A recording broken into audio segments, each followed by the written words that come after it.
Hello everyone, Loremaster of Sotek here, back with another video, and it's finally come, my first top 5 list video. Honestly, I think it is a mistake that I haven't started making top lists for various subjects in Warhammer Fantasy up until this point. It provides such a great opportunity to introduce bite-sized, by my standards, pieces of information on interesting subjects and ideas while helping teach about the setting we all know and love. I'm sure you're all excited to find out the coming list. Time to hop right in. Of all the various forces in the Warhammer world, none are more powerful or devastating than magic. Spells have the ability to unleash elemental destruction, raise the dead, and compete against the might of the gods themselves. Despite being a fantasy setting, the magic in Warhammer has allowed for spells to exist that would make even our beloved 40k cousins blush. Today, we're going to throw open the gates to the realms of chaos and let the winds blow strong so that we can discuss the top 5 most powerful spells ever cast within the lore of Warhammer Fantasy. To clarify, this list will include rituals, which are spells that take a significant amount of time, preparation, and power to cast, plus only spells that we have sufficient information on at this time, which means we're not going to really be seeing anything from Cathay, for instance. Furthermore, these are spells specifically, so no miracles being performed by the gods are allowed, and we're starting after the fall of the old ones. Otherwise, those ancient beings would quite casually take up the entire list. And finally, I know, a lot of rules, we're not going to be including the end times or anything that happened during the end times into this list, because quite frankly, the end times is a bit of a mess that is its own unique category for things, as frankly, the end times did not follow the rules of the Warhammer Fantasy world that well, and the various writers just kind of did whatever they wanted to, and there was a lot of confusion and contradictory information, and I just don't want to deal with that when trying to make these lists. So if we ever do anything end times related, it would be its own separate, unique category. Anyway, without further ado, let's begin with number 5.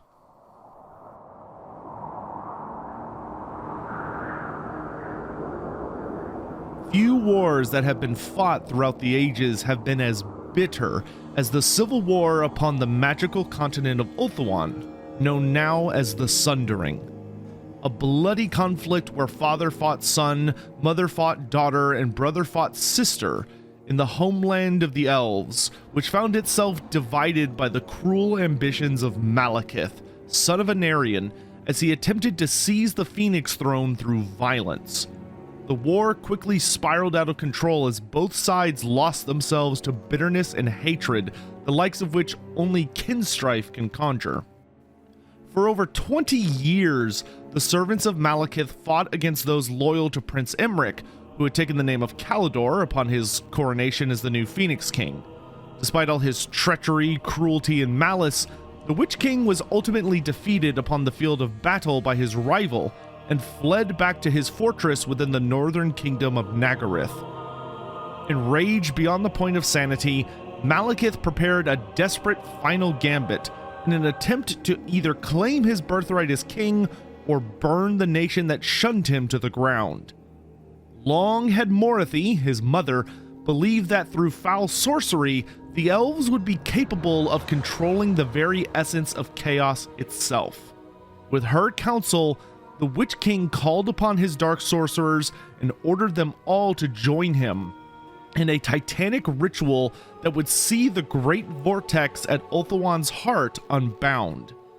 With its destruction, the full might of chaos would be unleashed upon the world once more, and the Dark Elves would bind them to their cause. Either chaos would serve Malekith, or the demons would annihilate everything in their path. Either way, he would ensure the destruction of those who denied him.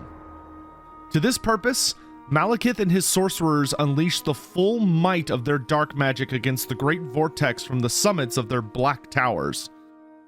The High Elves were able to immediately respond, as they were forewarned by Arathian of Ular, the only one of Malekith's disciples shocked into action by the desperate madness of this plan. The mages of Safari gathered their own power in an attempt to dispel the devastation of their dark counterparts, initiating the largest magical duel ever seen. As the elves struggled for control of the vortex, great forces shook the continent. The mountains trembled and the seas heaved as dark and light waged their mystical battle. As night came, the stars were obscured by flickering witch lights and coronas of magical energy. The Witch King and his coven exerted the last of their strength. It was then, at the very moment that the great vortex began to fail, that a new power entered the contest. Freed from their long stasis, Kalidor Dragon Tamer and his trapped mages returned to the realm of the living. Instantly realizing Ulthuan's peril, they added their own incantations to that of the Phoenix King's wizards, and with a colossal release of magical energy, they dragged the vortex into place once more.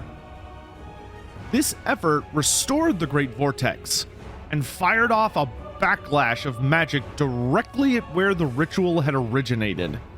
The roiling storm of magical energy that had gathered over the course of the duel struck the northern kingdoms with such force that an immense shockwave radiated outwards. This caused rumbling across the world that was detected even as far as the World's Edge Mountains by the dwarves, though they knew not the cause. Back in Ulthuan, earthquakes shattered cities and toppled mountains. Magical lightning blasted indiscriminately, and the northern sea retracted briefly before returning as a tidal wave over 1,000 feet high. This tsunami allowed no time to flee, slamming down upon the kingdom of Nagaryth with apocalyptic force before carrying onwards to flood most of the neighboring kingdom of Tiranoc. Thousands were drowned or dashed to oblivion against their homes, buried beneath collapsing buildings or incinerated by bolts of eldritch lightning. Malekith and his allies managed to escape their doom by utilizing the last of their power to carve out the earth around their fortresses, enchanting them to float so they simply rose as the waters drowned their ancestral homeland. This created the monstrous constructs known today as the Black Arcs, and the Dark Elves fled into the frozen reaches of the Northwest, the High Elves too exhausted to pursue, and left to pick up the pieces of their shattered home.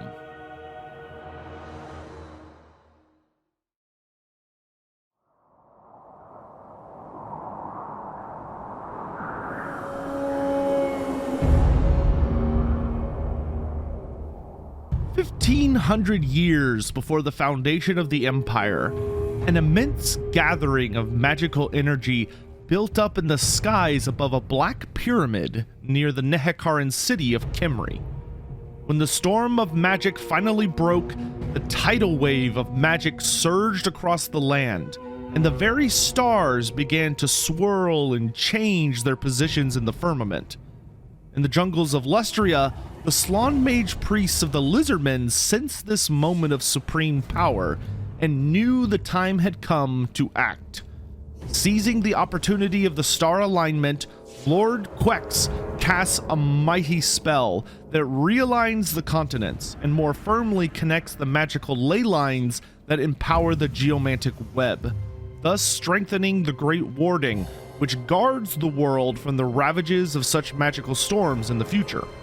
This sudden influx of raw magic, along with the shifting of the planet's tectonic plates, causes the great machine of the Seer Order in Skavenblight to malfunction and explode.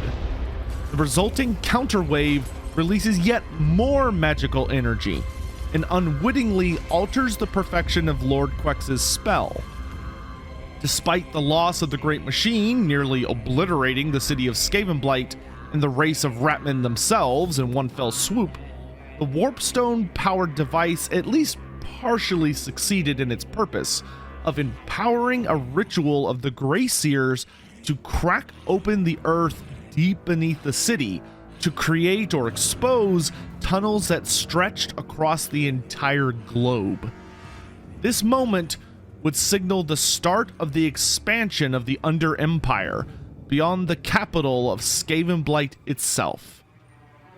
Meanwhile, even as the Slon Lord rewarded himself with a blue bottle before returning to his contemplative slumber, the Skaven's unintended interference causes the continents to shift even further, which unleashes a devastating series of earthquakes across the entire world. Long dormant volcanoes erupt, and countless lives are claimed as cities and mountains alike shatter. In the far east of Grand Cathay, the Great Bastion collapses in multiple places, allowing rampaging northern tribes to spill into Cathay. An invasion that would penetrate down into the central provinces before it was finally halted by the children of the Dragon Emperor. No civilization felt the calamity worse, however, than the proud dwarfs of the World's Edge Mountains, who had only just claimed a Pyrrhic victory against the High Elves in the War of Vengeance. The Ungrin, or the Underway, a masterwork of engineering that connected each of the mountain holds through mighty underground roads, was torn asunder, with entire sections buried by landslides, flooded by lava, or made impassable by immense rents in the very earth that descended into a seemingly endless oblivion. The Karaks themselves fared little better. Walls that had been inviolable against dragons and the mightiest spells archmages could conjure were violently ripped open, while many brave Dawi were crushed by falling stone or drowned as underground rivers and lakes poured in through cracks. As the earthquake subsided, hordes of greenskins were able to flood into the homes of the Dawi, which until then had been practically invulnerable. The Goblin Wars had begun, and with it, the end of the Golden Age for the dwarfs.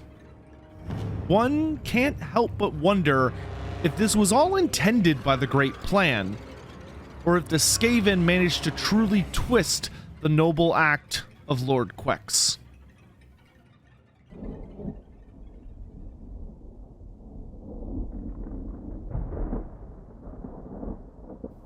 Of all the spells we'll be talking about on this list, nearly all of them were cast by the Elder races, those powerful wizards that can be found among the elves and lizardmen, who have been masters of magic even before the coming of chaos.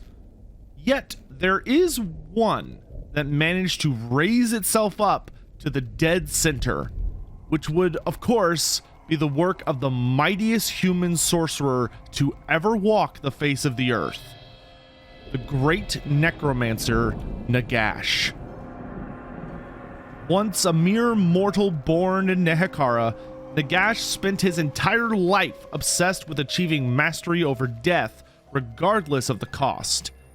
His brutality and disregard for the suffering of those around him eventually led to the people of Nehekara revolting against him and ousting the usurper king of Kimri from his home and his Black Pyramid.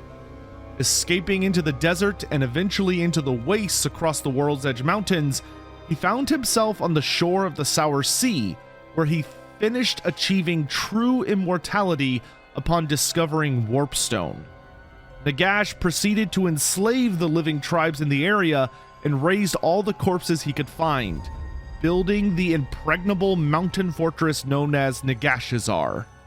From there, he harvested a staggering amount of warpstone from a meteor that had crashed into the mountains centuries ago.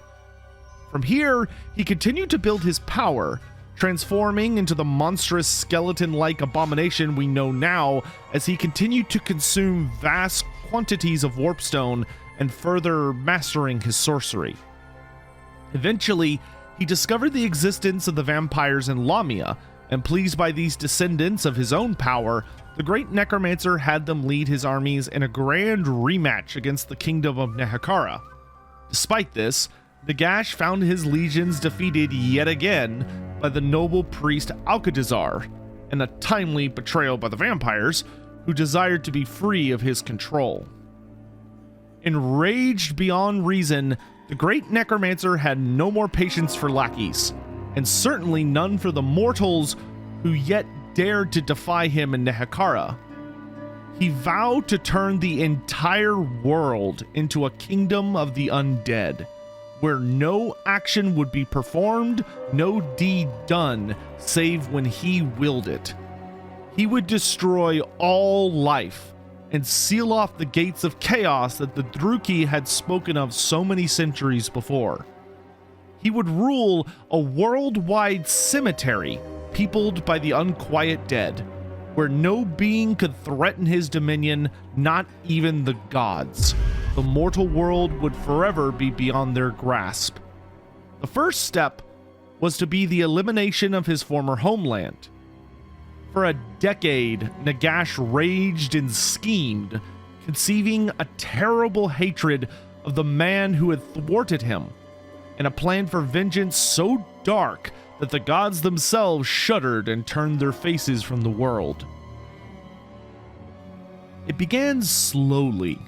Familiars carried warpstone charms wound round with fatal spells to the headwaters of the great river Vitae and all the other major rivers and oases of Nehekhara, corrupting the springs with its energy until the waters ran slow and red as blood.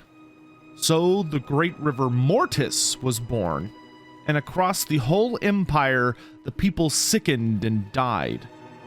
Nagash turned once more to the loathsome Skaven and bade the Council of 13 to lure tribes of orcs and goblins down from the World's Edge Mountains and herd them into Nagashazar. The Skaven had no idea what incomprehensible purpose this served, but were content to take payment in huge sackloads of pure warpstone.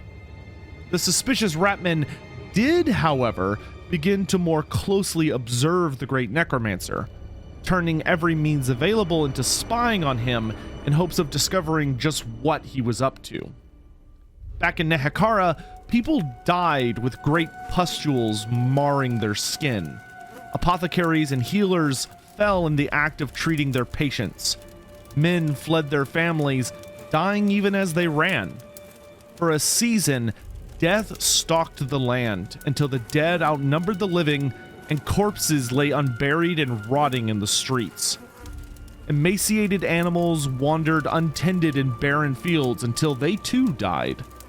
Every living thing in the vast kingdom sickened. In Khemri, Alcatazar could only watch in horror as his great empire was destroyed by a foe he could not defeat. One by one, he watched his friends die, then his children, then his wife. He himself was spared, as if some malign power willed it.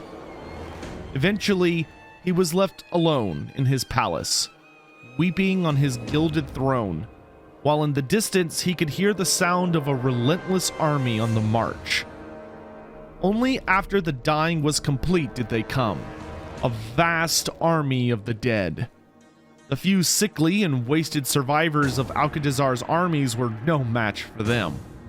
Immune to disease, the undead marched from one end of the kingdom to the other, and did not rest until every man, woman, and child, every beast, bird, and hound they came across was dead.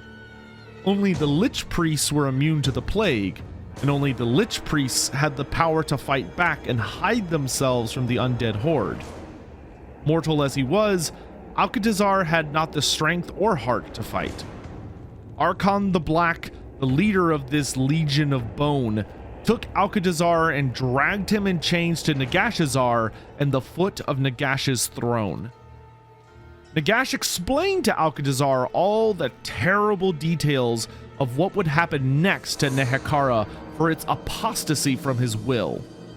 Nagash said that he intended to reanimate every corpse, every mummified cadaver, and every skeleton in the Empire, and use them as soldiers to destroy all life in the world. Alcatazar was thrown into the deepest dungeon of Nagashazar to await the great necromancer's pleasure, which would later prove to be a disastrous mistake. Nagash prepared himself for the task ahead. In a day-long ritual, he consumed vast quantities of warpstone until his body burned with incandescent power. What little flesh he had left attached to his bones was burned away, and he became little more than a living skeleton wrapped in black armor, hulking and monstrous. Hundreds and hundreds of drugged greenskins were led forth from the dungeons and were sacrificed on Nagash's altar one by one, while the great necromancer devoured the energy of their souls. For a full night and a day, as more sleep glared down from the heavens, Nagash chanted the syllables of his greatest spell. In the dungeons below Nagashazar, the few remaining orcs shivered and howled. Across the continent, all living things were disturbed by the darkest of nightmares. Strange lights glowed in the depths of the Sour Sea. From the heights of his tower, Nagash threw handfuls of glittering warpstone dust into the air. Cold winds carried it outward from Nagashazar, even as it billowed and multiplied into a vast broiling cloud, until it fell as a black rain on all the cities, necropolises, and battlefields of Nehekara. This foul magic saturated the entirety of Nehekara, killing every plant or creature that escaped the attention of Archon's skeletal legions. Nothing was spared, and the cradle of human civilization had finally become the true land of the dead. As the black rain dwindled to a stop, for a moment, all was still. Then across the land, the dead began to stir.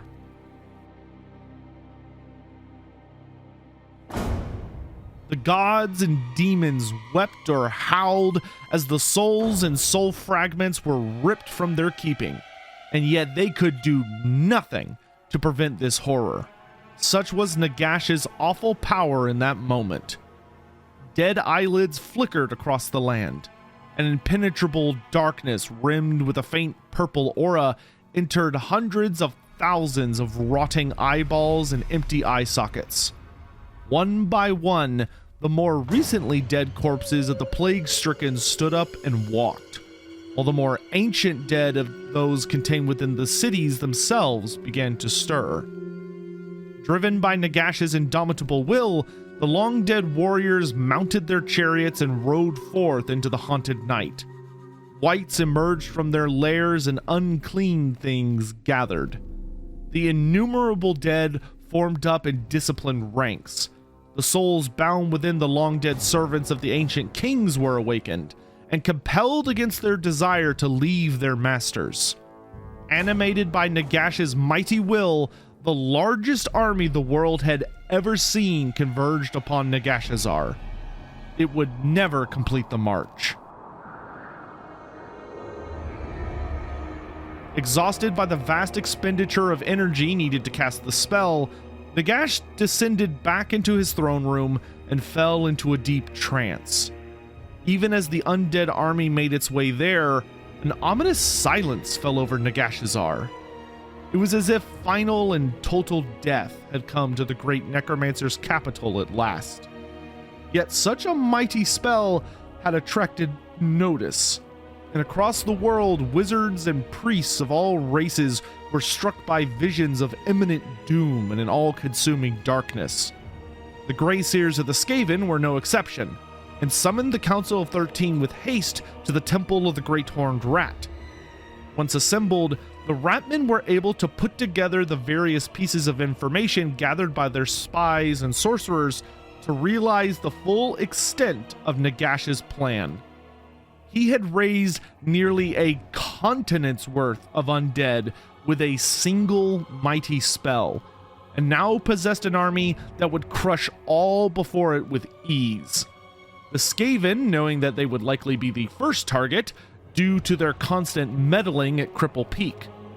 Even as they spoke, warnings were arriving over far squeakers of millions upon millions of undead marching towards Nagashazar with even more corpses constantly rising to join. The time running out, the Council of 13 debated over the best course of action to deal with this apocalyptic threat.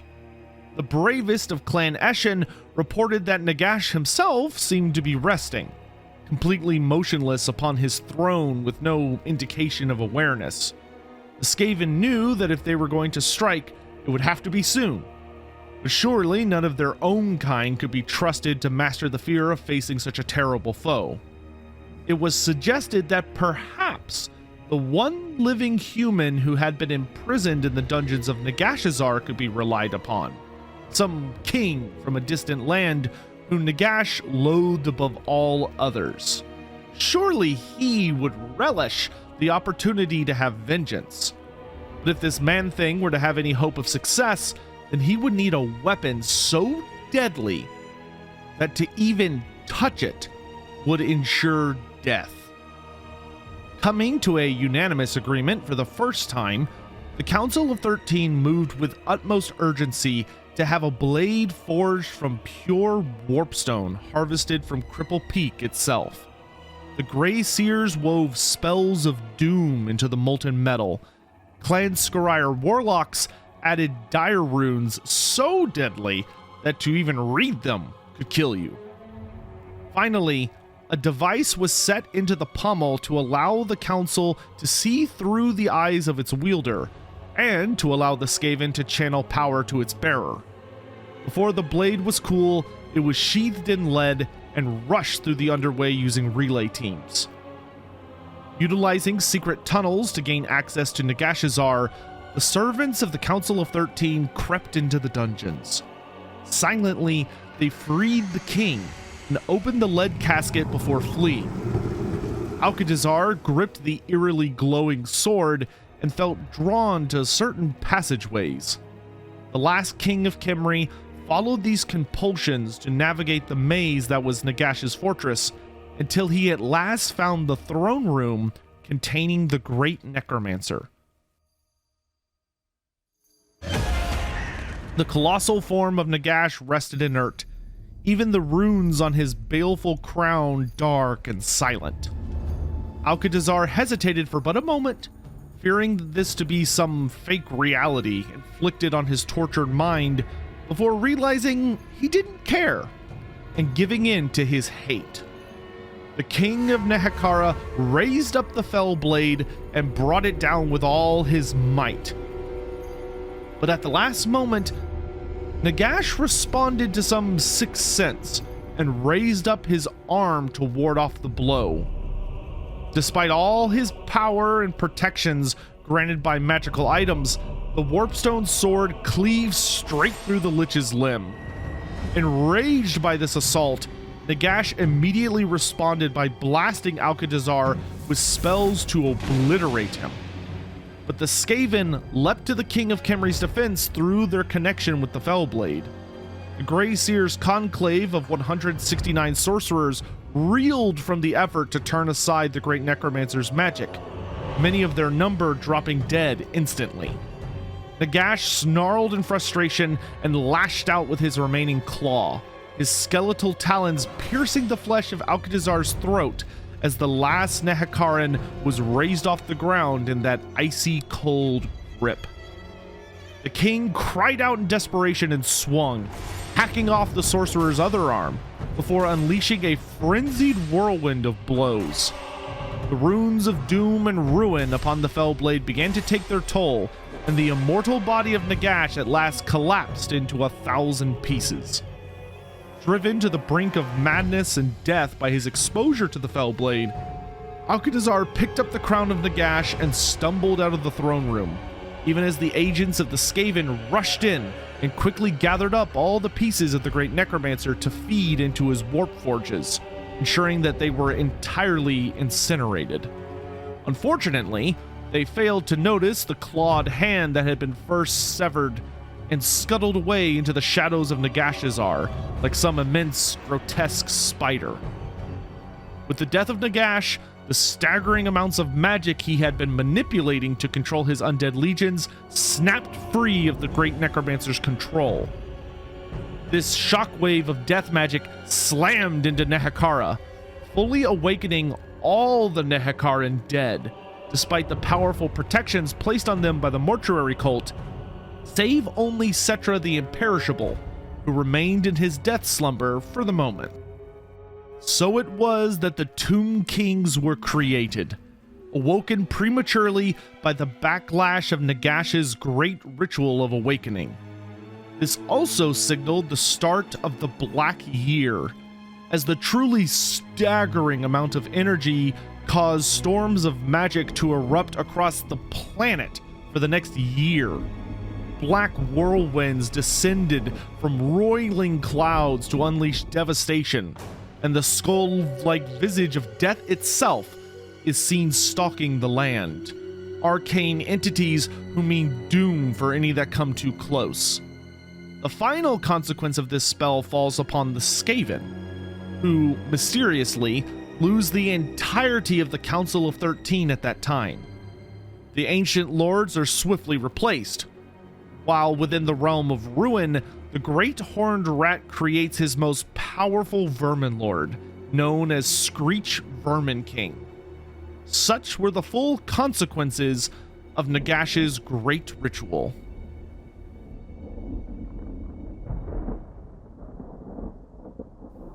As we approach the highest spots on the list, we'll be winding the clock back further and further, as the final entries take place during that time of heroes and legends known as the Great Cataclysm. No other age of the Warhammer world had so much magic saturating it, except for the end times, which of course means that many spells of unfathomable power were cast during this time. For the second place slot on this list, however, we'll be turning our attention to the end of the Great Cataclysm. The world stood on the brink of annihilation, as the demons of chaos were an immortal horde that could throw itself at the defenders of the planet again and again. For 1,200 years, the various civilizations who had been built up by the Old Ones struggled against an enemy with no end. Creatures that required nothing but magic in order to exist, and constantly increased in number and strength with each passing day. The global empire of the Lizardmen had been shattered, save for a handful of temple cities in Lustria and the Southlands. The dwarfs had taken refuge by burying themselves deep beneath the mountains of Karasakarak, and the elves narrowly avoided extinction only thanks to Anarion the Defender, who had impossibly managed to become the living avatar of both Ashuran, the Emperor of the Heavens, and Cain, the bloody-handed god of murder. This power had come at a dire cost, however, and a sinister darkness had begun to threaten the very nature of the elves themselves. Desperate for a solution to save the world from its impending doom, Kalidor Dragon Tamer explored much of the world in the all-too-brief periods of relative peace between demonic invasions. During those travels, he encountered the dwarfs in a great battle against the beastmen, fighting alongside them and the ancestor god leading the Dawi, known as Grimnir. The two exchanged a single gift and some knowledge, which provided the last pieces of information that Kalidor needed in order to formulate his plan. The greatest elven mage to have ever lived, the Dragon Tamer devised a ritual that would gather the energies pouring out from the collapsed polar gates and return them to the realm of chaos, to create a cosmic vortex that would drain the magic from the world and save its inhabitants from chaos. It was a desperate plan, with little hope of success, but Kalidor and many like him thought a last desperate gamble would be preferable to the slow death the elven people were enduring. Anarion had opposed this, calling it the Council of Despair. Although in his heart he knew that the war was unwinnable, he was determined to put off the end for as long as possible, rather than risk Kalidor's plan failing. It's also quite likely that the god within him, Ashuran at the time, who was enjoying being able to manifest into reality, may have also been leaning his thoughts one way or the other, so to speak. The Phoenix King nearly managed to convince his friend to abandon this plan, but it was not to be, as word arrived that the Everqueen had been killed. The Arch-Tempter Nikari had swept aside the armies at Avalorn, and Astariel had fallen prey to his cruelty, and Anarian's children could not be found among the carnage. Overcome with titanic fury, Anarian swore to kill every last demon with his own hand and set off to claim the cursed Sword of Cain. This declaration horrified Kalidor, who attempted to reason with him, for the consequences of doing such an act were dire. But the Phoenix King could not be dissuaded and leapt upon his dragon in Draupnir. This act signaled the first deep fracture in their friendship, and thus Kalidor no longer had a voice opposing his plans for the ritual. The following years would only continue to drive a deeper wedge between them, with Anarian slowly consumed by the darkness born within him by drawing the Widowmaker, his marriage to Morathi, and the growing cruelty of the Phoenix King's new court in Nagaryth. These things all stacking. Things grew so tense between them that Kalidor could endure no more and left, taking his dragons and council south to his home in the mountains, far from Anarian's cruel court in Nagaryth. Fully aware of Anarian's madness, Kalidor decided that there was only one thing left he could do. Up till then, he had respected his old friend's command, abjuring him from creating the vortex. But now, with the world about to end in blood and fire, there was nothing left to lose. He spent 40 years repairing and expanding the ancient network of waystones, which have stood upon Ulthuan longer than the elves themselves. Kalidor gathered the greatest mages of the age from across Ulthuan, and they made for the Isle of the Dead, at the heart of the continent, sending a warning to Anarian about his intent. Although the Phoenix King raged at this perceived betrayal, when word arrived that the demons seemed to be responding to Kalidor's spell, he ultimately decided to rally his forces and march to defend the mages. Dragon Tamer arrived upon the isle and set about preparations immediately, conjuring the mightiest barrier he could fathom, along with his fellow archmages, to hold back the enemy while they focused on the ritual. The creation of the Great Vortex relied upon two critical theories that Kalidor had managed to seize upon over the prior century. First, that the demons were ultimately creatures of magic that only were able to exist due to the rents in reality formed due to the collapse of the polar gates. Second, that by utilizing the magical network of waystones he had been strengthening, Kalidor could draw the winds into the waystones in the outer kingdoms of Ulthuan and siphon them in a vortex pattern until arriving at the Isle of the Dead, where the magic would be ejected back into the realm of chaos itself. However, the risk was great, for these same waystones were responsible for the continent's ability to float above the waves. Should the ritual fail, the entirety of Ulthuan would sink. With the doom of the world upon a razor's edge, Kalidor began his great conjuration. The convocation of the greatest High Elf mages began to chant the complex spell that would create the vortex. Even as they worked, a titanic legion led by the most powerful demon lords unleashed their full might against the elves led by Anarian the Defender. Kairos Fateweaver himself attempted to bypass the magical barrier, thwarted at every turn by Kalidor's precautions while the battle raged around them. Chain lightning flickered and the world shuddered as the creation of the vortex slowly sprang to life. For a moment, all was calm, all was silent.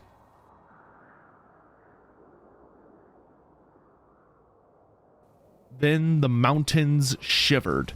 Terrible energies pulsed between earth and sky. From the mountain tops, bolts of pure power leaped to converge over the Isle of the Dead. While Anarian and his outnumbered army fought, the sorcerers struggled to complete their ritual. One by one, they died, the weakest first, as the magic they sought to control burned out their minds.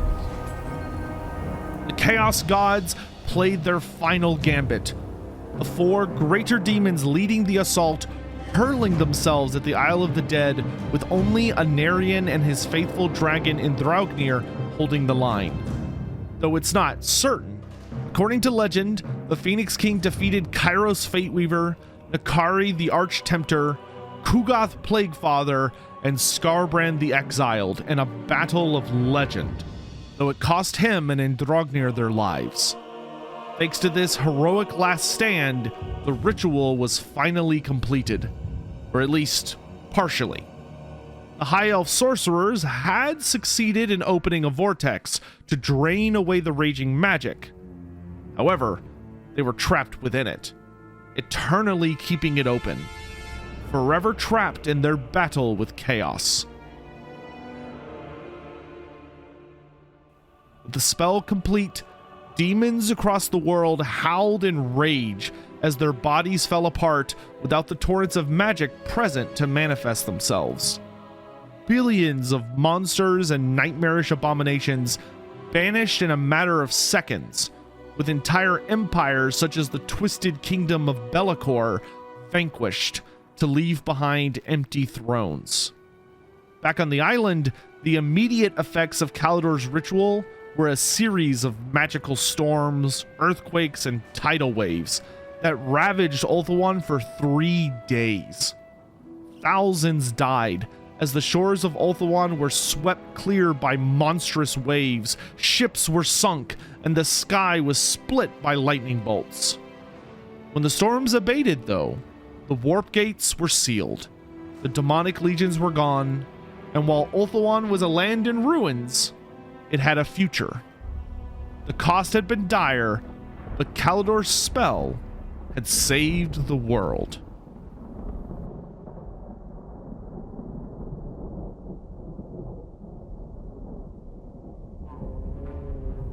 Of all the spellcasters to ever shape magic, none can hold a candle to the godlike power wielded by the first of the Slann. So, obviously, the number one slot on this list must go to the greatest spell ever cast by the greatest wizard to ever live, outside the gods themselves. One of the few beings who learned from the Old Ones directly, such as Tepok the Inscrutable, who taught how to draw upon the winds of magic, and the serene Potek, who taught him how to unravel those same threads. Lord Croak witnessed all their great works, spawning at least 15,000 years before the foundation of the Empire. It was Lord Croak who taught the first elves how to control magic, guiding them along the initial path that would lead to the establishment of their own civilization upon the paradise he helped create for them on Ulthuan. It was Lord Croak who led the effort to move the planet closer to the sun, split the world's supercontinent into the world we know today, and led the creation of the geomantic web. Most importantly, though, it was Lord Croak who founded the greatest and first city, Itza. It would be in the defense of this same city that he would be pushed to unleash the most powerful spell.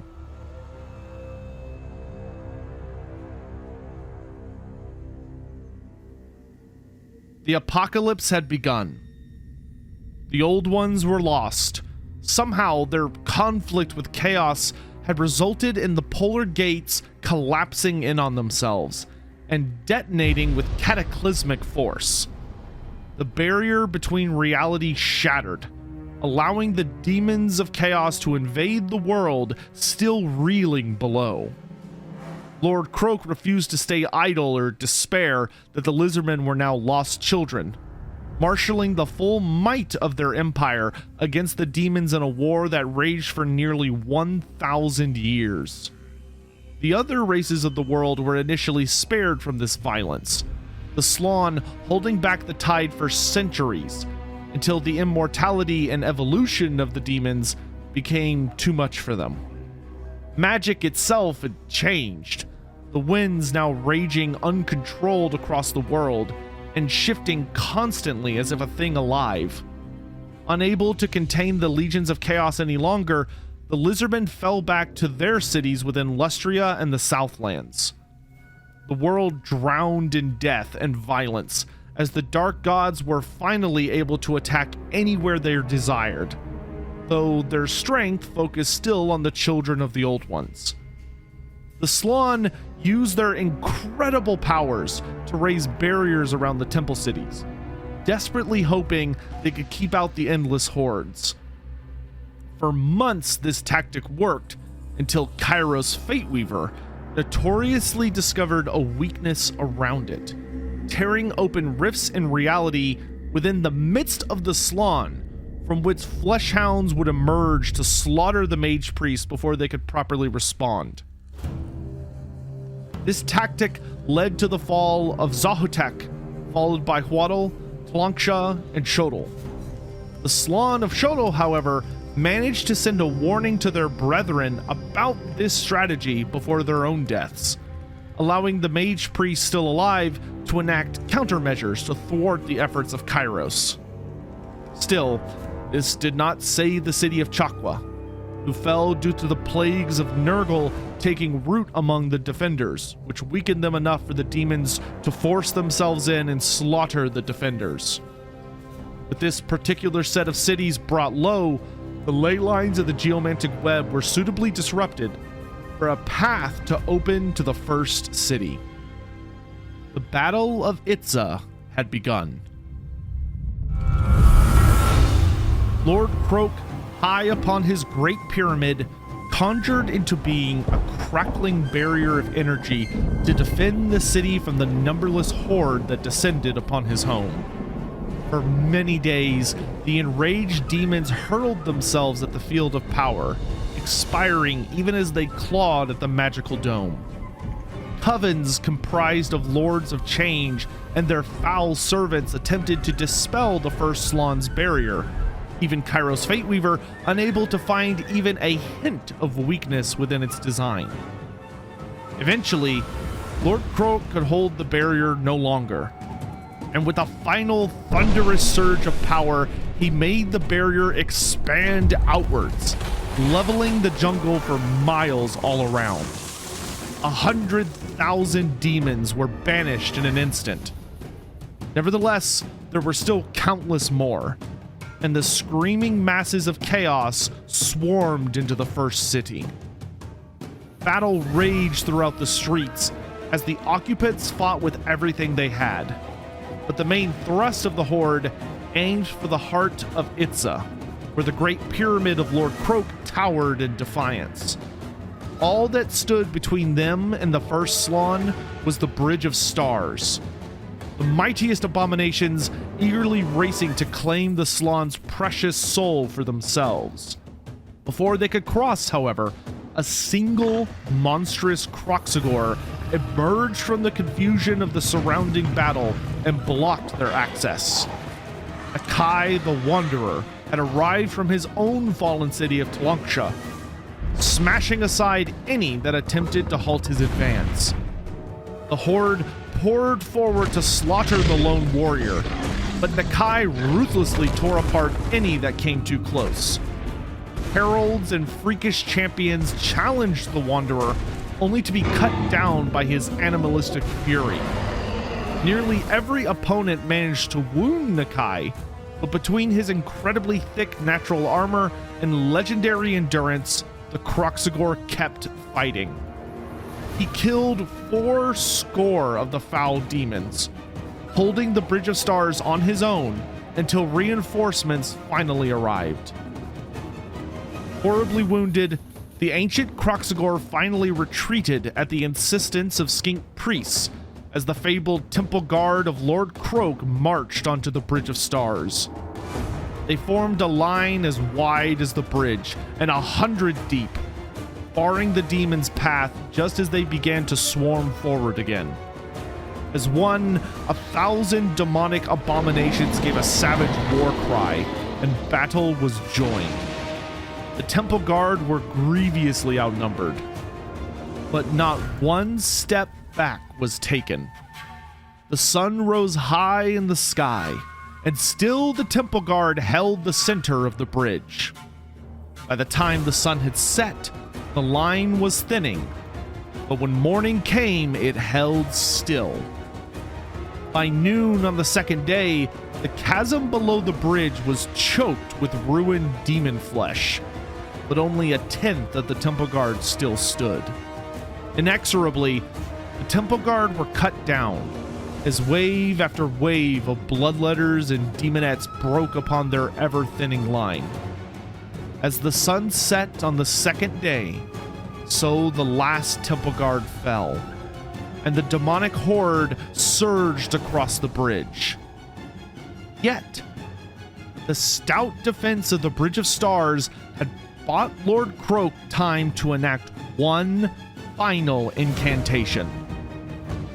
Lord Croak's Great Pyramid was a serene island of calm at the eye of a hellish storm. Using the Slaan's web of power, he tapped into untold reservoirs of energy and cast a spell that was the preserve of the gods. His bulbous eyes snapped open and fire rained from the heavens, incinerating hundreds and purging the sky of those demons with wings. With a word, he forced the river Amazon to change course and sweep away thousands. With a gesture, he blasted the land with searing winds that shattered bone and stripped away flesh. With a thought, he caused earthquakes to tear open gaping chasms, engulfing entire demonic legions before closing once more. The armies surrounding Itza were banished time and time again, as countless more clawed their way into reality to join the assault on the lone mage priest. Multiple greater demons of every god struggled to assault Lord Croak, only for the Slan Lord to obliterate them with eldritch lightning and spears of ice. For months, he held the demons at bay, slaughtering countless numbers with arcing beams of pure power. As the first Slan strained himself to unleash every fragment of his power, time itself stood still, and the fabric from which the universe is woven became strained and threatened to tear apart. Yet, eventually, Lord Croak succumbed. A dozen greater demons of Khorne, protected from Lord Croak's magics by the direct favor of their god, fought their way to the top of the Great Pyramid and fell upon his serene form, ripping him apart in an instant of savage bloodlust as the very last incantation left his lips. So powerful was Lord Croak's undying spirit, however, that he fought on.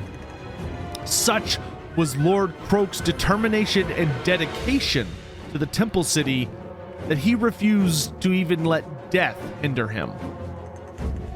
The bloodthirsters lashed out and struck at his spiritual form, but could do nothing to harm the Slan's indomitable soul.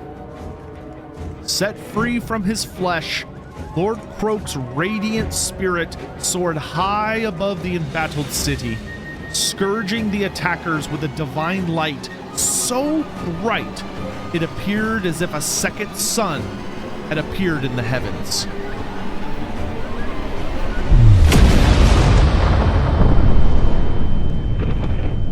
The deliverance of Itza.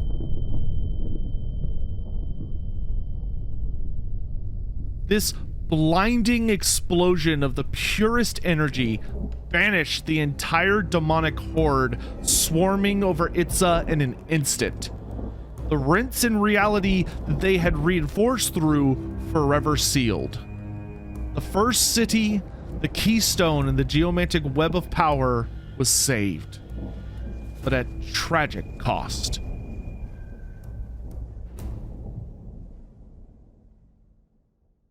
And that concludes my list of the top 5 most powerful spells ever cast in Warhammer Fantasy.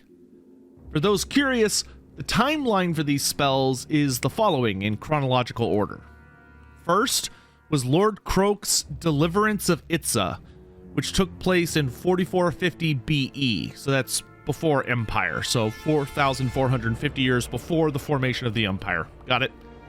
The second was the creation of the Vortex by Kalidor Dragontamer in 4420 BE, only 30 years after the Siege of Itza. Crazy time. The next that happened was the Sundering of Ulthuan, technically caused by Malekith, in 2749 BE. Then was the Time of Mad Stars, also known as the Realigning of the Continents, by Lord Quex, which was in 1500 BE. And last to occur was the Black Year, or Nagash's Ritual of Awakening, which took place in 1151 BE. Anyway, I hope you all enjoyed this video, as it took a pretty solid amount of research to triple check everything and compile this list. I originally was going to only focus on talking about the immediate spell and its effects, but the more time I spent reading and researching, the more I felt that the spells lost a lot of their impact without any of the surrounding context. So this went from being a fairly simple video to over 11 pages of text, and we're here at practically an hour. Whoops. Anyway, there are of course a number of runner-ups, like the creation of the Great Maw, the creation of the Great Bastion, Vlad von Karstein's own Ritual of Awakening, Lord Mazdamundi raising the Great Guardian Mountain Range, and many others. I tried to really focus in on the spells and rituals that seemed to require the most effort to unleash and also had the most impact on the world itself. Do you think I picked the right spells? What would your personal list be? Let me know. If you'd like to see more content like this, please do leave a comment down below. Feed the algorithm god, please, because Lord knows videos like these take a horrific amount of effort and YouTube ain't thrilled with my content right now. And also, if you want to drop a like and see more stuff like in the future, you can subscribe, yada yada. Anyway, what subject would you want to see on a top 5? Just remember, if you ever see a storm of magic coming, there's basically nothing you can do and the world is probably doomed anyway. Real quick, I just want to give a huge shout out to all of my supporters on Patreon. It is basically thanks to y'all that I'm able to survive right now, so thank you all so much. If you'd like to help me keep the lights on, please consider hopping over there and joining, as it really helps more than I can express. Even just $1 a month really helps out. A special shout out to the sexiest people on Earth, by the way, Scion of the Emperor, Eric, Bulwarg, Eckardir Thalion, and Hologam. Thank you all so much for your immense support. I hope you all enjoyed this video and it was fun. And yeah, that's gonna be it. I'll see you next time. Bye.